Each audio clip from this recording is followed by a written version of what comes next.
ऐसे लड़के की जो अपनी लाइफ में एक बहुत बड़ा इंसान बनना चाहता था। उसका सपना था कि मैं शहर का सबसे अमीर इंसान बनूं। धीरे धीरे वो बड़ा हुआ, उसने एक कंपनी खोल दी और वो कंपनी बहुत प्रॉफिट में गई। धीरे धीरे उसने और प्रॉफिट कमाया और कुछ ही सालों के बाद वो बन गया उस शहर का सबसे अमीर इंसान।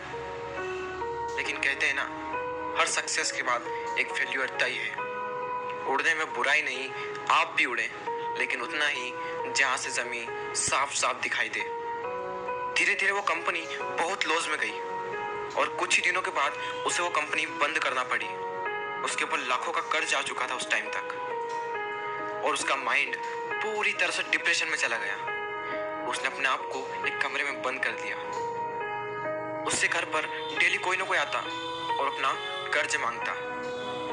इन सबसे परेशान होकर उसने सोच लिया, मेरी सारी परेशानियों की जड़ मेरी जिंदगी है।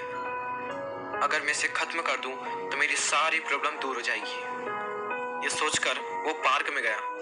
वो पार्क में बैठा रहा और वो रो रहा था। तभी उसके पास एक बूढ़ा इंसान बैठ गया और उससे पूछने लगा कि तुम रो क्यों रहे हो, क्या तुम्हें कोई परेशानी है? उस लड़के ने कहा, मुझे कोई परेशानी नहीं है, तुम मेरी परेशानी दूर नहीं कर सकते। तुम यहाँ से जाओ, मेरा टाइम मत खराब करो।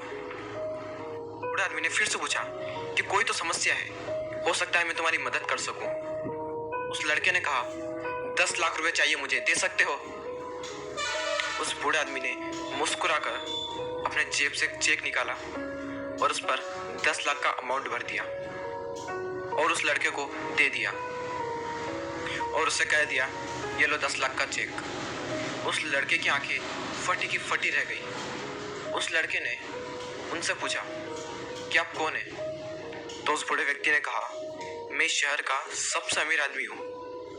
वो लड़का खुशी से झूम उठा और उन दोनों ने फैसला किया कि 1 साल बाद फिर से यहाँ आएंगे और वो लड़का उस आदमी को 10 लाख लौटा देगा। वो लड़का घर गया, उसने उस चेक को निकाला और उस चेक को देख रहा।